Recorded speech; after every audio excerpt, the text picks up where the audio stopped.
So welcome everyone, and welcome here to Tushita Delhi, and welcome to this evening's talk titled Mindfulness A Key to Happiness. Sorry about being late. I was plane was delayed for 4 or 5 hours and up in Dharamsala, so just arrived. So I think I'll try and condense it a little bit because you've been here for some time already, so definitely won't go more than an hour. But there's a couple of points I'd like to cover in this evening's talk. First, to define what do we mean by mindfulness, what do we mean by happiness, and then how is mindfulness a key to that happiness. And then if we have time, maybe a little very short mindfulness meditation. And then a little bit of time for some Q&A at the end of the session. So we'll try and keep it brief, otherwise it's a long evening. So first, what do we mean by mindfulness? And of course, mindfulness here is a translation of the original Sanskrit word smrti and the Pali word sati. And those words literally mean memory, to remember. So mindfulness is simply our ability to remember the object. And so in Buddhism, it's often defined as something like the faculty of sustaining voluntary attention on a familiar object without forgetfulness or distraction. So this is how it's often defined. What we need to realize is that mindfulness, of course, mindfulness is very popular now in the modern world, but many of the modern mindfulness traditions have redefined the word mindfulness. So often now in the modern traditions, it's defined as something like a non-judgmental awareness of whatever is arising in the present moment. Very good thing. But this is not really how the word mindfulness was originally defined in the Buddhist context. So we need to be aware of this difference and how it's been redefined in modern traditions. Otherwise we can have some confusion about what we're talking about. So here in the Buddhist context, mindfulness is simply our ability to remember the object, our ability to be able to focus on an object without becoming distracted, to hold the object, to not forget the object. Then what do we mean by happiness? And so here, I think we can talk about 2 types of happiness. So maybe we'll write a little bit on the board. So we can talk about 2 types of happiness. We can talk about temporal happiness and genuine happiness. And temporal happiness is simply another name for pleasure, our pleasurable experiences. So this type of happiness, of course, is a stimulus-based happiness. We have some stimulus, have a pleasant experience. And because it's a stimulus-based happiness, it's often referred to as conditioned happiness. We need certain conditions to come together to have this experience of happiness. And therefore, by its nature, it's transient. When the stimulus finishes, the pleasurable experience finishes. And also, because it's a stimulus-based happiness, it's unreliable. Because we can't just click our fingers and have a pleasant experience whenever we want one. It requires a certain stimulus. No stimulus, no pleasant experience. And if we look closely at these pleasurable experiences, we'll come to see that they're not really even in the nature of happiness. Because if our pleasurable experiences were in the nature of happiness, it would mean that the more we engaged in them, the more happy we should become. But we know from our own experience that often if we overindulge in our pleasurable experiences, we don't tend to get more happy. In fact, we often induce a lot of unnecessary suffering. For example, eating too much of our favourite dessert, spending too long out in the nice warm sunshine. Don't make us more happy, we end up suffering.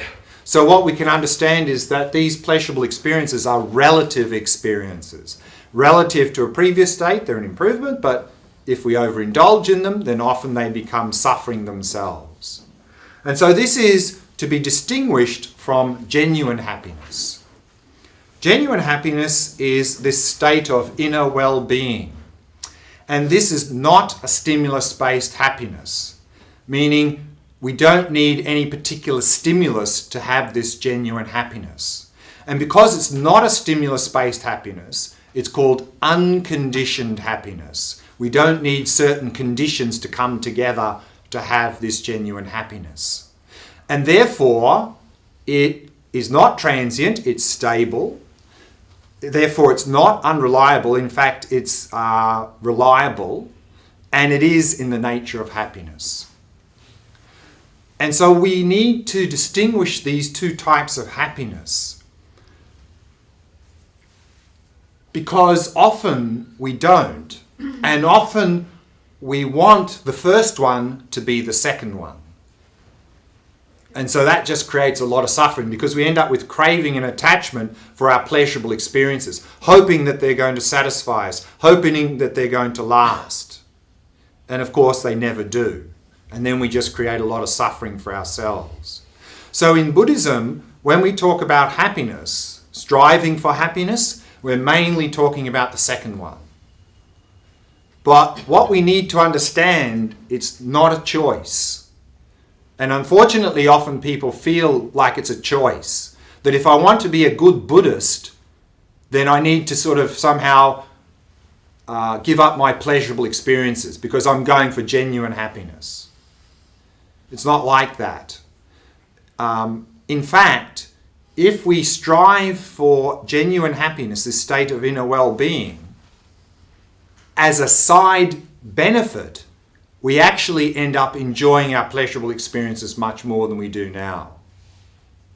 So we need to keep this in mind, because often people have this resistance thinking, well, you know, if I'm striving for this genuine happiness, my life's not going to be very much fun anymore. I'm not going to have any pleasure anymore because I have to give up all that pleasurable stuff. No, we don't. What we need to give up is an unhealthy attitude towards that pleasurable stuff. Because often in Buddhism we hear this word renunciation. And often it's presented as the entry point into the Buddhist spiritual path. That first you need to develop renunciation. And then people, when they hear that, they go, ooh, I don't think I want to be a Buddhist, because that means I have to give up, you know, eating, going to nice restaurants. I have to give up my nice holidays, my nice car. I have to give up all those things, because otherwise I'm not a good Buddhist. Not true. That's a big misconception. What Buddhism is advising is to give up an unhealthy attitude to all of those things. The unhealthy attitude of hoping that our pleasurable experiences are going to satisfy us and fulfill us. Or in other words, to give up craving and attachment for them. So whether or not you have money, pleasure and so forth, not the problem. The problem is our attitude towards them. So if we strive for this genuine happiness, we understand that we're not going to find any lasting, genuine happiness out there in the world. We turn our attention inwards, strive for that state of genuine happiness, inner well-being, then we will actually enjoy our pleasurable experiences much more than we do now. So I think that's an important point to keep in mind. So the title of this evening's talk is Mindfulness A Key to Happiness, not mindfulness, the key to happiness. And that's often how it's presented in the modern world. You know, now mindfulness has become very popular, even somewhat trendy. You know, the mindfulness thing. You know, I've done my mindfulness course. And unfortunately, in a number of the modern traditions that are providing this mindfulness, they're not doing it in a very good way. And usually they're getting mindfulness from the Buddhist tradition. And they see that this mindfulness is a good thing. But then they look at a lot of these other things in Buddhism and they go, oh, no, we don't want that stuff. That's that religious stuff. You know, oh, ethics, oh, no, religious.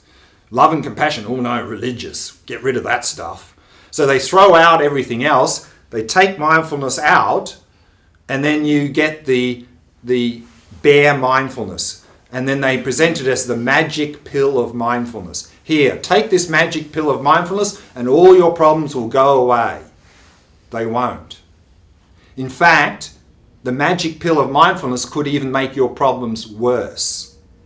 Because if we have a dysfunctional lifestyle, if we are focusing completely out there in terms of source of happiness and suffering, and we get the pill of mindfulness, then we may become more mindful in how to deceive people and cheat people and make more money by stealing and so forth. And then we're just going to have more suffering.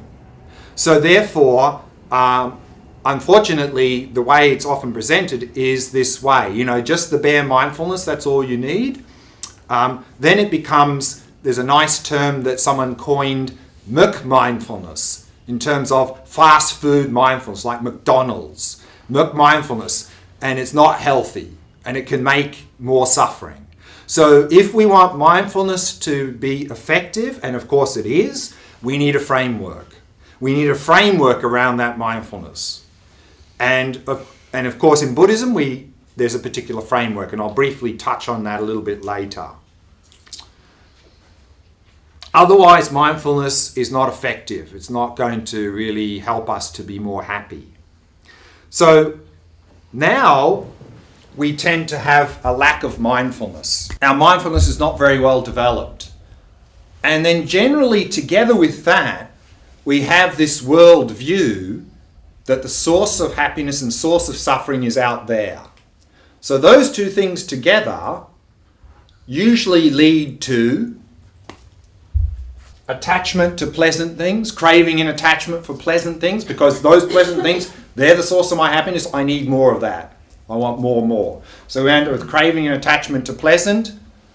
And the flip side, of course, is anything unpleasant we experience, that's the source of my suffering. I don't want that. And so we end up with aversion to unpleasant. And then, of course, also in terms of what's going on, that's for external. Internal, what happens then is we do one of two things with our thoughts and emotions. We either follow them, get caught up in our stories, or if it's unpleasant, we try to suppress it. So we end up either following or suppressing thoughts and emotions, fighting with our thoughts and emotions. And then, of course, through this stimulus reaction, we end up saying and doing things that we later regret. And we end up sometimes, because of this habit of lack of mindfulness, we end up engaging in unethical behavior. So these are some of the things that happen due to a lack of mindfulness. So let's have a look now at how mindfulness can help with these four things. So in terms of temporal happiness here, of course, we're talking about. So again, with a lack of mindfulness, and again, we tend to see the source of our happiness is coming from out there in the world. Then, again, we end up with craving and attachment to pleasant things. But together with that craving and attachment for pleasant things, often comes also worry and anxiety about not getting it, not getting enough of it, or losing it. And then, of course, if we don't get it, frustration. Even if we do get it, often overindulge and therefore have more suffering. And then, of course, we often end up with a lot of dissatisfaction and disappointment when these pleasurable experiences didn't really end up with any sort of genuine, lasting happiness. And then, of course, we feel that the problem is we just didn't get enough of it. That's why I'm not happy. I need more.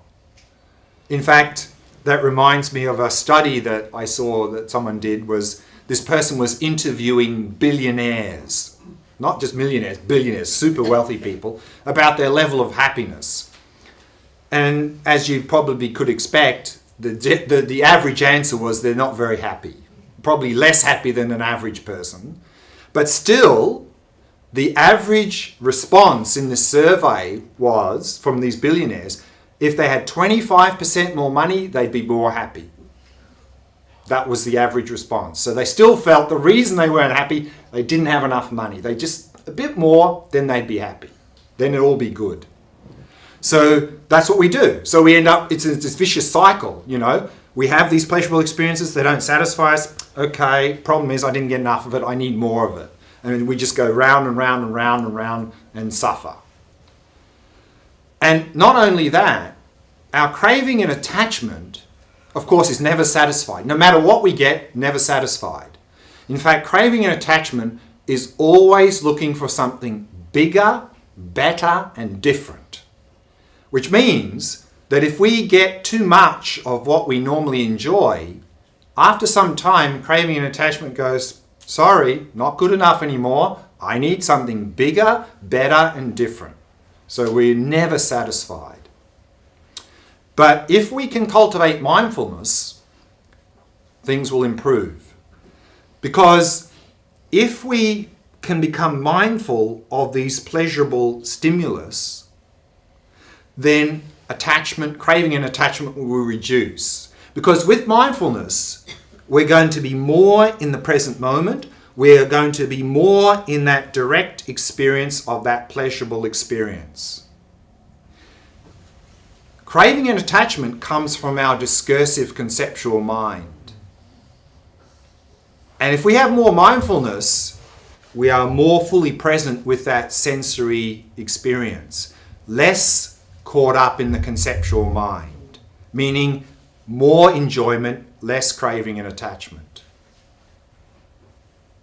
And this was really highlighted to me also some years ago when I did my first long meditation retreat. I was in Spain in a meditation retreat center in a little cabin. They were bringing a basket of food every day near my cabin. Nutritional food, but tended to be the same menu.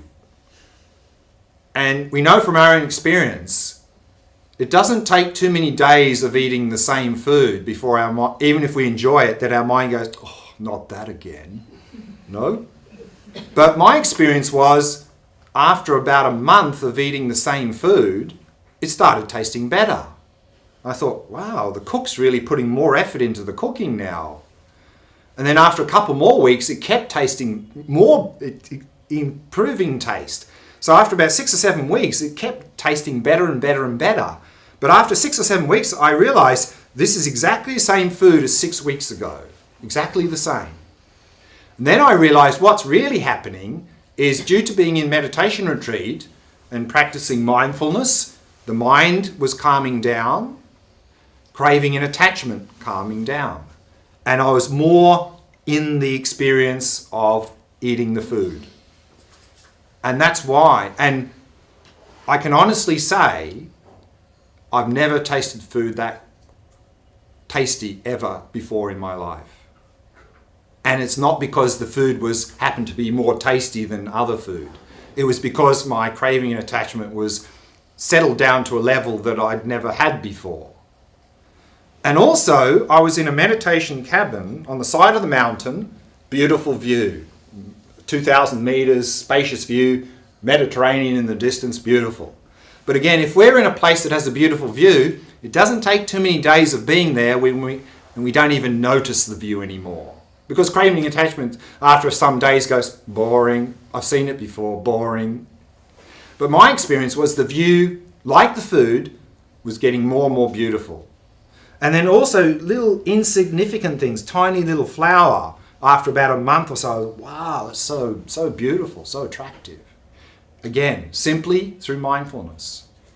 So if someone would have told me this before that, I would have said, come on, I don't believe you. But that was my experience, and that's what Buddhism says, and that's the experience of many people who do this sort of practice of improving mindfulness, that our pleasurable experiences become so much more pleasurable without the craving and the attachment. So that's what will happen in terms of mindfulness regarding pleasant experiences. What about unpleasant experiences? Now, of course, something unpleasant comes. For us, that's the source of our suffering. So without mindfulness, we just do this, aversion. Automatically we have aversion. Go away. And of course, all that aversion does is it magnifies suffering. The more aversion, the more suffering. And this was also highlighted to me recently in another study I saw that they did. They had a group of participants, and they had some sort of heat pad attached to their leg, quite hot, so it was quite painful. And they asked the people in the study to keep telling them their level of pain. and they asked a scale of 0 to 100, 100 the highest. And initially, the average response was 66, a level of pain of 66. And at the same time, they had an intravenous drip in their arm. And initially, it was just saline solution going in, so nothing. But then what they did was, they started introducing painkiller without telling anyone. But they kept asking people to keep telling them how much they're suffering. And of course, you'd expect if painkiller's going in, the number should go down. And it did. It went from 66 to 55. Then they still had painkiller. The only thing that changed now is they just said, oh, we're giving you painkiller now. So nothing changed, but it went from 55 to 39. Now here's the interesting part. Then they kept giving them painkiller, but now they said, we're stopping the painkilling, expect pain. So nothing changed, but 39 went to 64. So it was the aversion that magnified suffering. So again, like the attachment, if we develop mindfulness, we can be simply present with unpleasant stimulus in the direct experience, not in the conceptual mind that goes, oh, that stimulus, oh, I don't like that, I want that to go away. So if we can be mindful, we can be fully present in that unpleasant experience. We will not magnify that suffering. So less suffering. And also, of course, reduce the aversion because we're not caught up in the conceptual mind. And then, because we're fully present and we're not having this aversion, we can develop more resilience to these unpleasant suffering experiences. So you'll find if you do this, that over time you can be fully present, more and more stronger unpleasant experiences without being overwhelmed. So this is what will happen with mindfulness and unpleasant experiences. What about thoughts and emotions? Now again, we tend to be stimulus reaction with our thoughts and emotions. The most common thing we do, of course, is if a thought or emotion comes up in our mind, what do? Latch onto it, off we go. In our stories, our thoughts, our memories, we get caught up in our stories and often get overwhelmed by them. And then, of course, if something unpleasant comes up in our mind, what do? I don't like that, I want it to go away, I don't know how to get rid of it. We try and suppress it. And of course, trying to suppress unpleasant thoughts, emotions, and memories, all that does is they often then manifest as physical problems in the body, and we often project a lot of this negativity onto the people around us. So really, what we do now in terms of our thoughts and emotions following and suppressing, we are the slaves of our mind. We're tormented by our minds. In fact, often in the modern society, our own mind is our worst enemy. Our worst enemy. Mindfulness of thoughts and emotions, we can make our mind our best friend. And we can become, instead of the slaves of our mind, the master of our mind. Because if we can simply be mindful of whatever's arising in our mind, thoughts, emotions, memories, simply observe them as they arise, we're not getting caught up in them. We're simply observing them arise and pass, arise and pass. Because every time we identify with any thought, emotion, memory and follow it or try and suppress it, we're feeding it. Which means the habit of all this garbage coming up in our mind will get stronger and stronger and stronger. And of course what people do is they don't like that. They want to make their mind still, so they fight with their mind trying to make it still. Fighting with our mind is like throwing petrol on the fire. It's just going to get worse. We don't need to fight with our mind. Because if we do, we will lose. Guaranteed. The mind will win. We will lose. We will suffer. All we need to do is step back and watch with mindfulness. Just observe. It's just a show. The show of our mind. Free entertainment, many channels, no problems. Don't need to pay any subscription to Sky or any cable TV there. You got a free showing and you got hundreds of channels to select from. So if we can do that, then we're free of our thoughts and emotions. Because if you can see a thought or emotion or memory as an object, which it is, you're free of it. and it can't harm you. Because if you look at what a thought, emotion, or memory is, from its own side, it's virtually nothing. It can't do anything to harm us. Thoughts, emotions, and memories have no power from their own side to do anything to us. They only have power if we give them power. And we give them power in one of two ways, either by identifying with them and following them or trying to suppress them. Then they have a lot of power to harm us. If we can just step back and watch, they can't do anything to us. And every time we watch, the habit of them coming up will get weaker and weaker and weaker. Our mind will naturally become more quiet and still. And then, of course, so that's a benefit of mindfulness of thoughts and emotions, is that this obsessive compulsive thinking that we always do will reduce. Our mind will become more calm. And also we're going to become the masters of our mind. Which means that with mindfulness, we've developed that habit.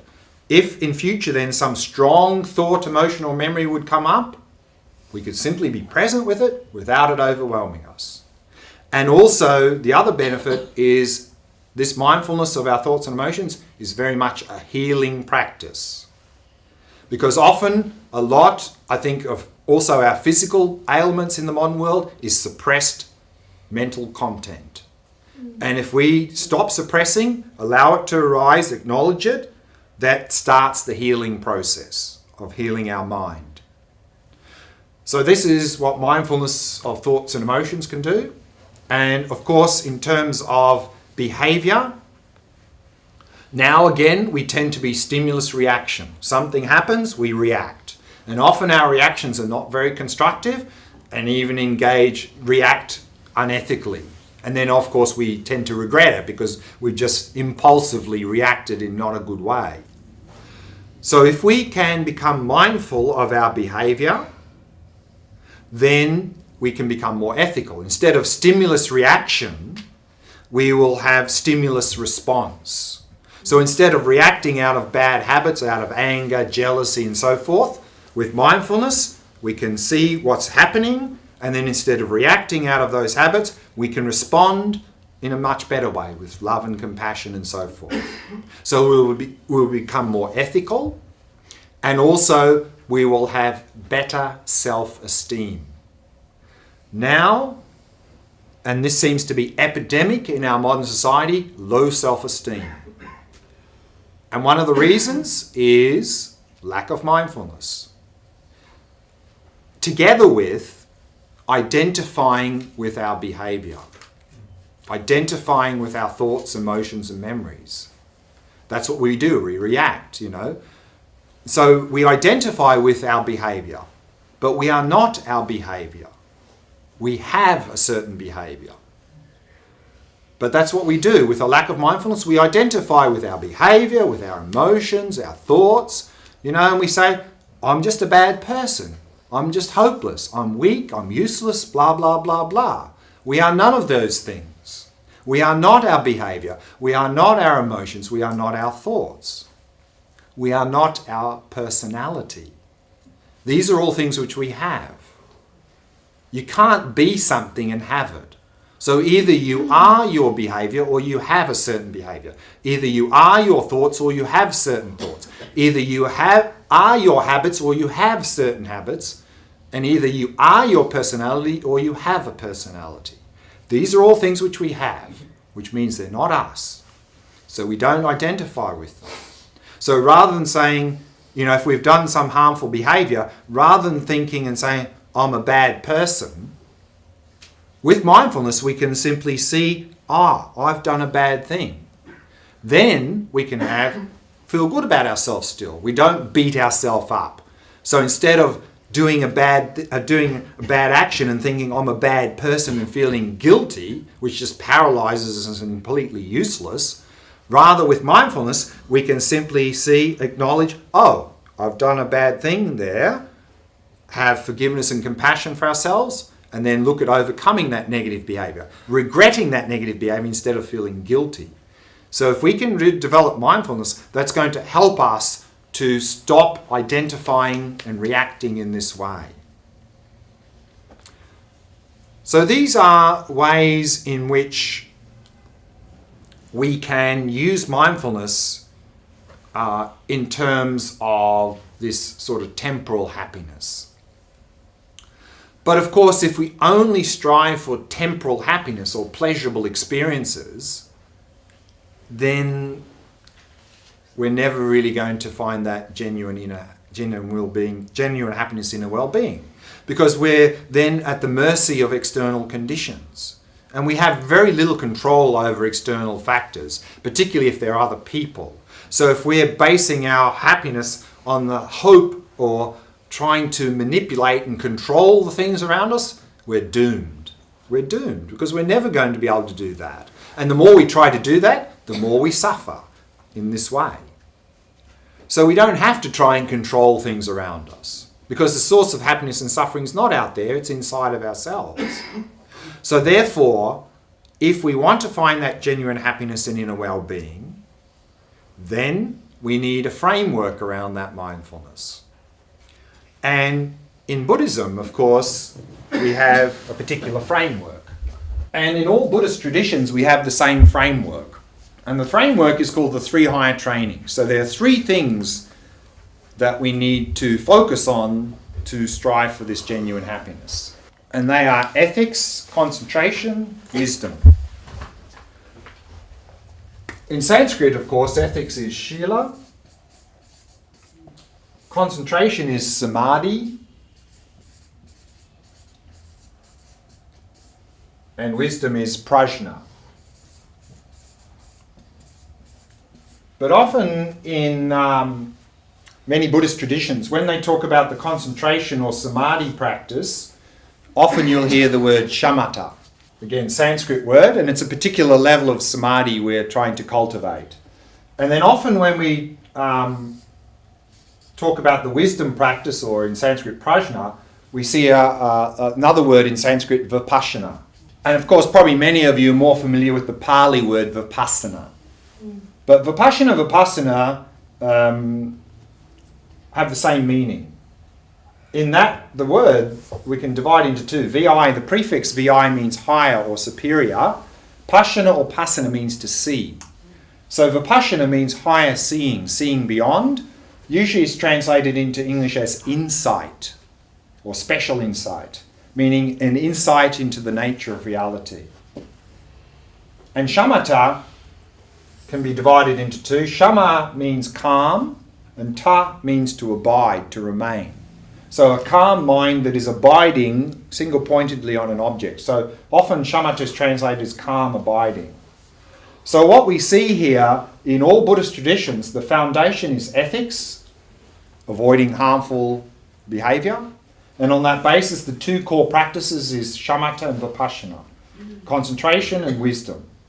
To develop single-pointed concentration, on that basis, enter into the vipassana practice to come to realize the nature of reality. Because the Buddhist assertion is that the underlying source of our suffering is a distorted view of reality.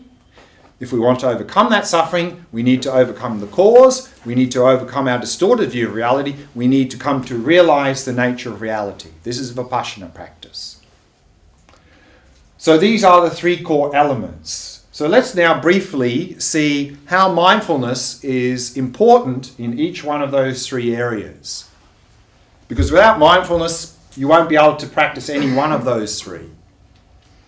Ethics, as we've already seen, actually, we need mindfulness to be ethical. Because we need to be mindful of our current behavior, our current thoughts, our current speech, and our current physical behavior. Without mindfulness, we're just reacting out of habits.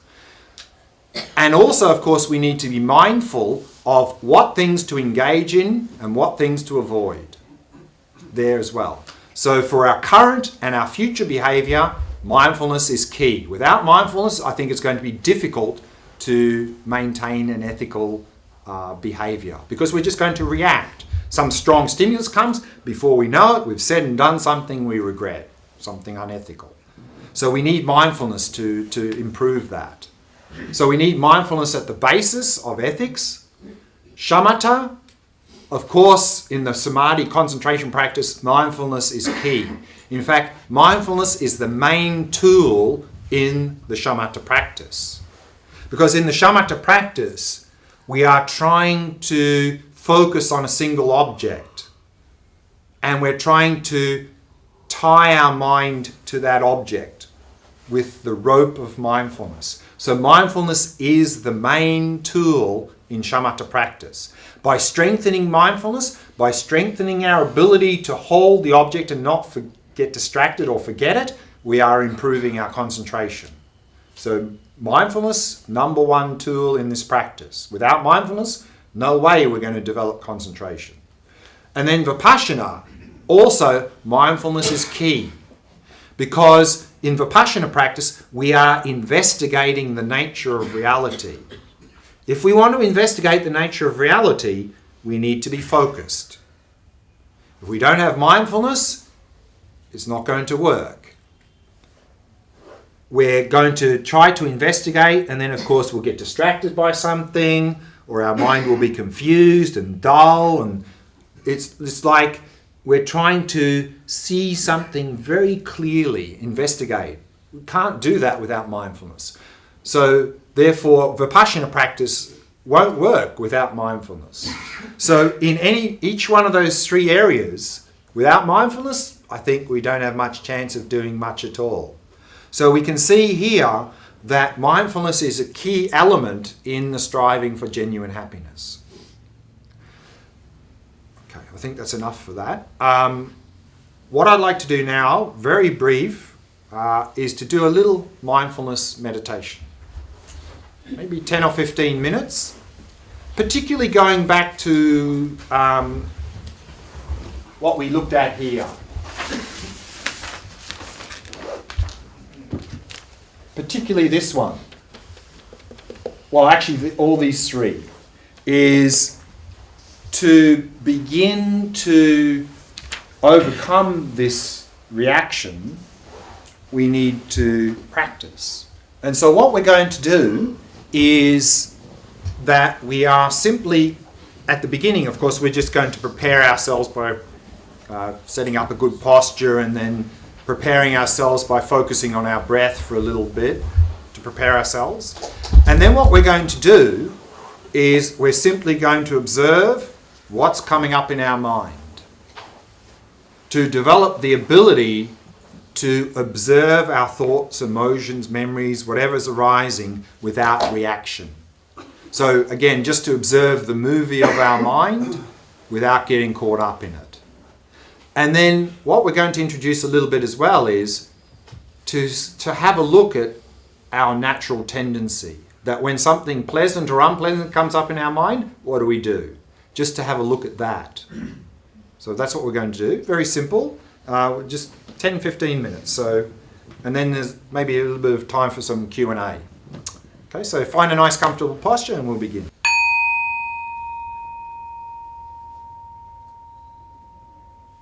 Allowing your awareness to descend into the body.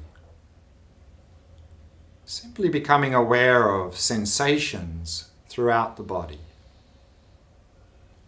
And if you notice any areas of tightness or tension in any part of the body, then use the out-breath to relax and release that tightness or tension as best you can. Then bringing your awareness to the area of your face and soften and relax all the muscles in the face. The mouth and jaw, soft and relaxed. And all the muscles around the eyes, soft and relaxed. In this way, allowing the entire body to become completely relaxed, completely at ease. And allowing the breathing to settle into its natural rhythm. Not trying to control or regulate the breath in any way. Simply allowing it to flow naturally and effortlessly. and allowing the mind to come to rest in the present moment through focusing on the rhythm of your breath. Noticing if it's long or short, deep or shallow, regular or irregular, without trying to change or modify the breath in any way. Just noticing the rhythm of your breath. And now shift your attention to your own mind. And just see what's coming up in your mind. Any thoughts, emotions, memories. Just observe the mind. See what's coming up now.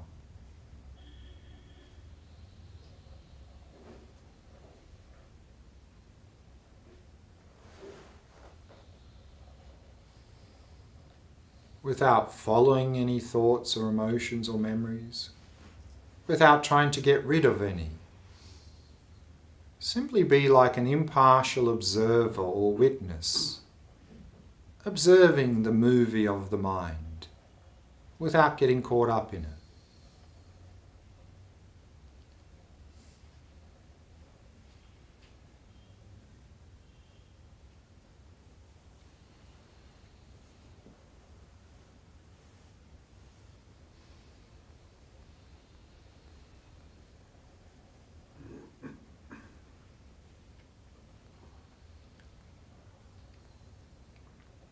If the mind is still, just observe that stillness. If there's a lot of things going on in your mind, just observe that. Not trying to change it in any way.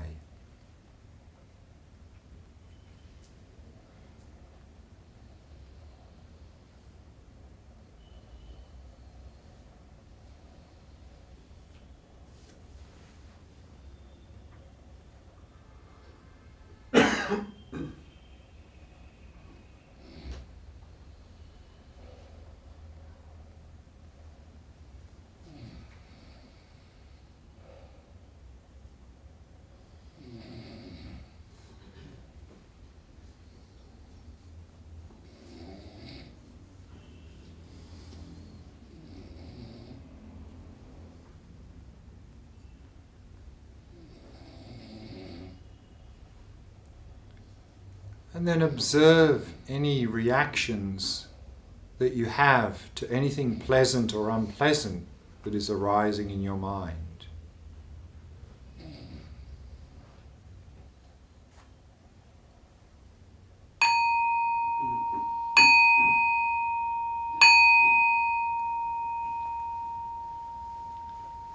And you can bring the meditation to a close.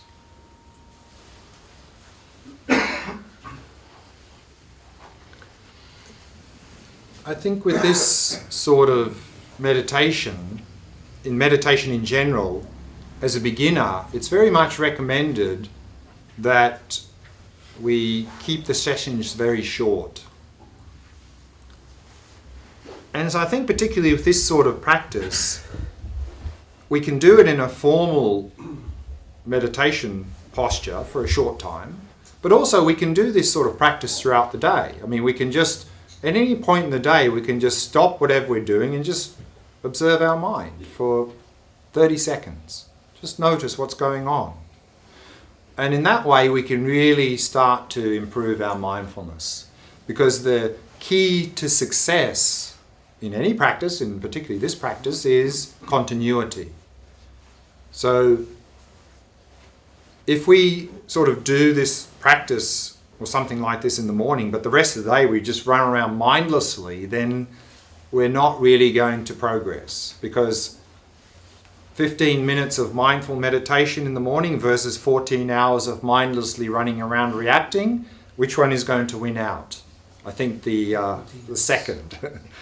But if we do the 15 minutes of formal practice such as this in the morning, Good way to start the day. We've got something to bring into the day, and then we can do a little bit of this throughout the day. Just particularly when we notice that we're reacting a little bit or something's coming up, is just stop for a moment and just look. Again, we don't have to fight with our mind. We don't have to try and change anything. Just observe. Because if we can observe whatever's arising in our mind, even if it's anger, jealousy, craving, if we can observe it with mindfulness, we're free of it. We're free of it. And then we don't have to do anything because it can't go anywhere because we're not identifying with it anymore. It will just dissipate. So this, I think, is a very good practice that has immediate benefits and can really help in improving our mindfulness. So that's all I wanted to say because I think you've been here for quite some time already this evening. So maybe if there's any few questions to finish up this evening. Not the question, but while during the meditation session, there was a sound of breath that was coming from the backside. And at that point, the mind went blank. I could not think anything else, so I could not observe anything. So it was completely blank and wanting that sound to come again. Like it was anticipating that the sound will come again and again.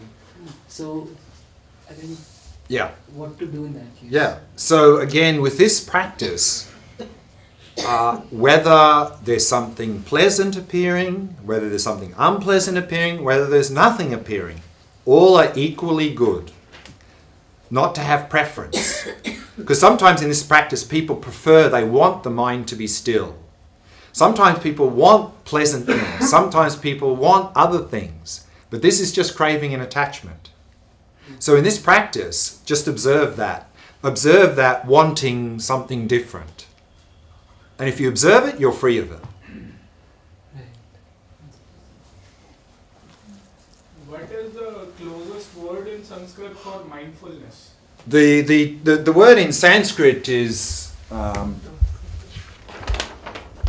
course I can't pronounce Sanskrit at all, but the sort of phonetic way is smrti, and in Pali is sati. I mean, what is translated from the original Sanskrit text is this word, and in Pali it's sati. And again, those literally mean memory, to remember. So it's our ability to remember the object, to not forget it, to not become distracted. And what is the word in Tibetan for mindfulness? For Drenpa in Tibetan, yeah. So when we say object, is it always something like the breath or the breathing, or can it be something like remaining compassionate or not getting angry? You mean for shamatha practice? Yeah, when we say being mindful of something. Oh, in daily life? Yeah. Okay. Yeah. For shamatha practice, the goal is to strengthen mindfulness, to cultivate mindfulness, to develop single-pointed concentration. For that practice, it's very much recommended to pick a single object, to not move around, because it's not as effective. So pick an object, single object, and focus on it. And in general, in most Buddhist traditions, the one that's most emphasized is the breath, either focusing here or often in the abdomen. But equally well, we can observe the mind as the object. And even sometimes in the texts, it talks about people who are very much beginners and who find even focusing on the breath very difficult. They say, okay, you find it even difficult to focus on the breath? Find yourself a physical object like a stick or a pebble, put it down and look at it. Just look at it. And that can be a way to get into this practice, but this visual object is quite coarse and it won't take you too far in the shamatha practice. You'll be able to, maybe that's the way to start the shamatha practice, to start to work on improving mindfulness. But if you really want to fully develop mindfulness, you'll need to move from a visual object to a mental object eventually. But you could start with even a visual object. So, and sometimes people start by chanting a mantra or listening to some repetitive sound. That could help to start the practice, but again, these are too dynamic. Repetitive sounds, chanting mantra and so forth, it's too dynamic to really fully develop mindfulness. But it could be that's a good place to start. but then you'll need to move on to a more subtle object. And then, of course, in daily life, we are simply being present with whatever is coming our way. So then, of course, we're moving, but to be fully present with whatever is appearing to us. When we just did this practice, we're focusing on the thoughts that are coming and going. We're just witnessing. Sure. So what I wanted to ask is, the thoughts are constantly moving, but we are witnessing. So how would we call it different from just awareness or witnessing, or is it the same? So same. It's pretty much the same. Yeah, sure. And when you spoke about like stopping and just watching, it's basically we are pausing through the day, now and then, and just watching what's happening in our mind, in our body, right? Correct, because now we're in daily life, we're an automatic Of course, pilot. Yes. Something comes, off we Right. go. Off we go, or if it's not pleasant, we try and get rid of it. So we're on automatic pilot. We're not mindful. Right.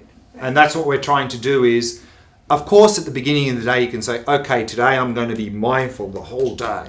And then usually after 2 minutes, we've forgotten that. So therefore, what's helpful as a beginner is to use what's called triggers. Things to remind us to be mindful. And that can take many forms. A more classic form would be pick certain activities, particularly physical activities you do every day, and make a conscious effort whenever you do that activity to be fully present. Yes. Like eating meals, brushing teeth, so forth. Here is a good example of how we can use modern technology to help rather than having modern technology being the problem. In fact, I think one of the biggest causes of lack of mindfulness in the younger generation is smartphone. Smartphone is an absolute disaster for concentration skills. Disaster. Absolute disaster. So rather than it being a problem, be part of the solution. So you can like have a little app on your smartphone, mindfulness app that you program that sends you a little thing, reminds you once an hour or something to when you hear it, okay, you stop whatever you're doing. And some of these apps even have a little mindfulness exercise you do. If not, then you can just say when you hear it, you do a little practice. But keep it very short. If you make it too big, you're not going to do it. So maybe when that goes off, you stop whatever you're doing and then you just focus on either your breath for 3 breaths or you focus on what's going on in your mind for 10 seconds. That's it. Keep it short. Otherwise, you're not going to do it. You're not going to do it. Thank you. Could you just help me understand the point that you said on temporal and genuine happiness? Sure.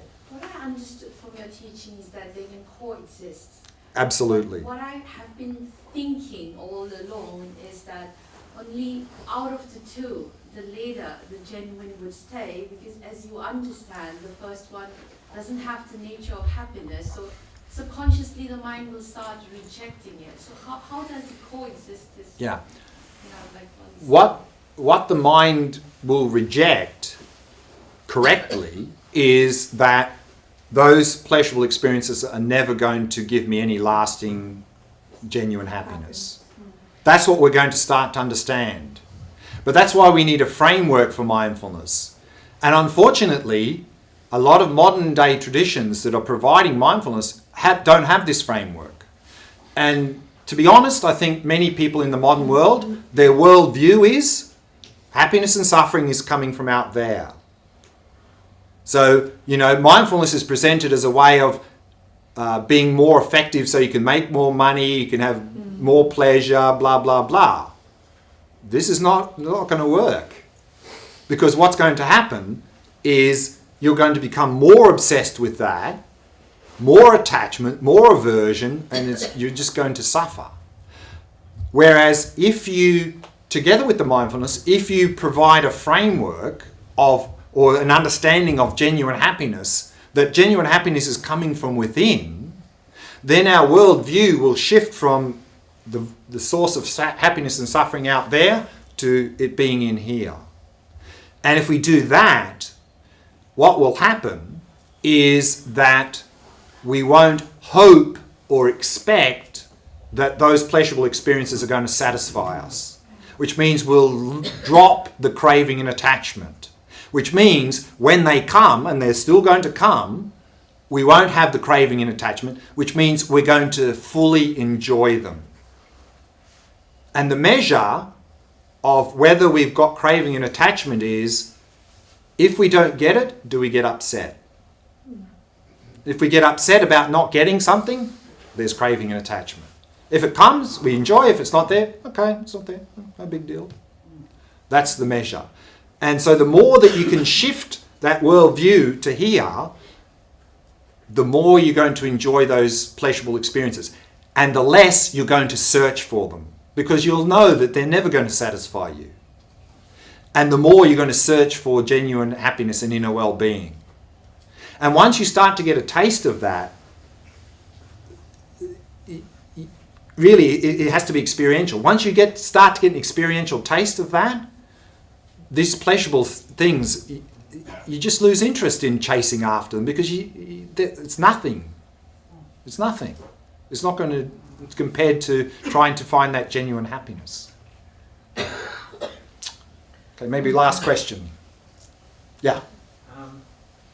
How do these concepts relate to the concept of emotional intelligence? We seem to see some people who naturally are able to process emotions, their own and other people, engage with what's going on in the world, deal with them squarely, move through their life, engaging with others effectively. And some people seem to do this naturally, and what you're teaching is perhaps a pathway towards up that ladder towards more emotional intelligence. Yeah, exactly. In all the Buddhist traditions, again, we can talk about sort of the two main aspects of practice, what's called the two wings of practice, of wisdom and compassion. And we need to develop both of those together. And what we've seen here is that, this wisdom wing here, we need to balance with the compassion wing. But of course, both of those are supported on this. And all Buddhist traditions say this, but if you go and look in the various Buddhist traditions, what they're practicing, where is this? I mean, in Theravada, it's all about vipassana.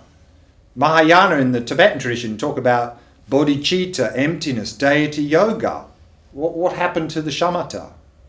I mean, it's there in the text, but when people are practicing, it sort of gets left out, which means that people put a lot of effort into vipassana, into deity yoga, bodhicitta, emptiness, don't get really very far, because mindfulness is not there.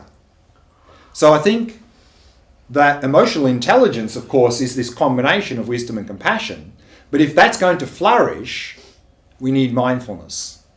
And I think some people are more naturally focused and mindful. And I think those are the people who can more easily cultivate and develop that emotional intelligence. Of course, we all sort of come into our adult life at a certain stage or level, but in terms of being able to develop that, I think, again, mindfulness is going to be a key element in developing that, is the basis for that. I think we've run out of time, haven't we? Maybe a quick question, then we finish. So, I think when you gave the instruction, you said that there will be times that you need to watch when there is a break. A gap between thoughts? No, I'm saying when there is a thought and if there is something which is happening, you need to observe at that very moment where there is a break. Now, two questions to it, that because I'm forgetting where the breaks are, and when I'm back to awareness, and I could only remember one, that there was a sensation in my left feet. Sure. So how do you do that? And number two, what do I do with that break? Yeah. So when you say break, what do you mean by that? I'm saying, you mentioned, I guess, that if there's a discontinuity, so I'm aware and then suddenly something happens. So which is that emotion? Right, but do you mean a break? Because what sometimes happens is that that when we're observing our mind, sometimes there is a gap between a thought and the next, a quiet time. That's one thing. But another thing that looks like that is that our mind goes so dull, nothing registers. So the antidote to that, of course, is to sharpen our focus. If we're becoming very dull, we need to sharpen the focus. But we need to be careful with that, because actually many of us are already too highly strung, already too tight. So this is something that I tend to emphasize a lot in my teachings and retreats, is that in our modern society, of course, we have these very hectic, fast-paced lives, a lot of agitation, a lot of stress, and we're so wound up. And our minds, because of that, are completely chaotic, all over the place. And then, of course, we come into meditation, particularly this shamatha practice, to develop our mindfulness. And one of the first things we see in the meditation text is an instruction. The very first instruction is something like, firmly tighten your focus on the object. And we see that and we go, yep, I can do that. And we clamp down like crazy. Because that's what we do in our daily life to focus. We tense. Because if we don't tense, we get distracted. And unfortunately, that works a little bit. And we keep doing it. Because if we tense, we can focus a bit. But that's not a sustainable way of focus. Right. It just creates agitation and we become completely exhausted. So this is not the approach we want to do here. So now in our daily life, either we're alert and tense or we're relaxed and dull. What we're trying to do here is combine relaxed and alert. That's what we're trying to do in this practice. And that's not so much emphasized in the meditation text, because these meditation texts that were written 1,000, 2,000 years ago, people were very chilled. In fact, they were too relaxed. That's why the instruction is firmly tighten your focus. Those instructions are not for us in the 21st century. They're a disaster to firmly tighten our focus, because our focus is way, way too tight now. What we need to do is relax that without, of course, doing our normal thing is when we relax, we just sort of go half asleep. We need to learn to be relaxed and alert. This is key. And then if we're relaxed and alert and the mind is still, we observe that stillness. If there's moving, we observe that movement. Okay, I think we've sort of... Just one clarification, Sure, if you don't mind. sure. How's the mindfulness about emptiness different from the experience of emptiness? Or is it the same? So mindfulness is simply our ability to focus on something. And so we need that in everything we do, in every practice. If we want to develop loving kindness and compassion, we need to be able to focus on the person or whoever we're practicing that toward. Otherwise we I'm talking about emptiness. Yeah. So same. So same. Similarly, in Vipassana practice, we need mindfulness to investigate the nature of reality. And through that investigation, we come to see that things are empty of independent existence. But to be able to come to that conclusion of our investigation, we need mindfulness. Because otherwise, if we don't have mindfulness and we do have Vipassana practice, it's like trying to find a person in a dark room. I mean, we're sort of looking around and we go, oh, I can't really see anything. And so that's why, you know, in the Mahayana traditions, we talk a lot about emptiness and people go, oh yeah, I'll do emptiness practice. Sit down, meditate. Where's the me? Where's the me? I can't. And then, of course, nothing happens because our mind is not focused. We do a bit of search and we go, I'm confused. Maybe it's there, maybe not. I don't know. Oh, I was thinking about breakfast. Oh, that's not right. And so without a mindfulness, you won't come to that incisive, you won't be able to penetrate the nature of reality. And even if you do an investigation and you come to some little taste of emptiness, without mindfulness, gone, immediately gone. Because when you get to that taste of emptiness, you stop your investigation and you hold that experience with mindfulness. So now, in your Vipassana practice, if you get to that point of experiencing emptiness, emptiness is now the object of mindfulness. And you hold that. And what we want to do, or by holding that experience of emptiness with mindfulness, it penetrates deeper into our mind. It has a much more effect on our mind. Without that ability to hold emptiness, even if we come to that experience, if we can't hold it, gone. And then it won't have any impact. if we can hold it with mindfulness, it can penetrate deeper into our mind, and then you can have a residual effect of that outside of meditation. That's an experience. And then, of course, we want to get to the next level of realization. And for that, we need shamatha.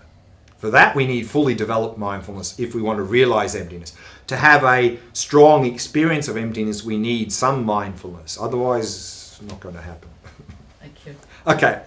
Sorry, we better finish there. So, thanks for coming along this evening. Hope you got something out of this evening's talk, and hope to see you again sometime next year.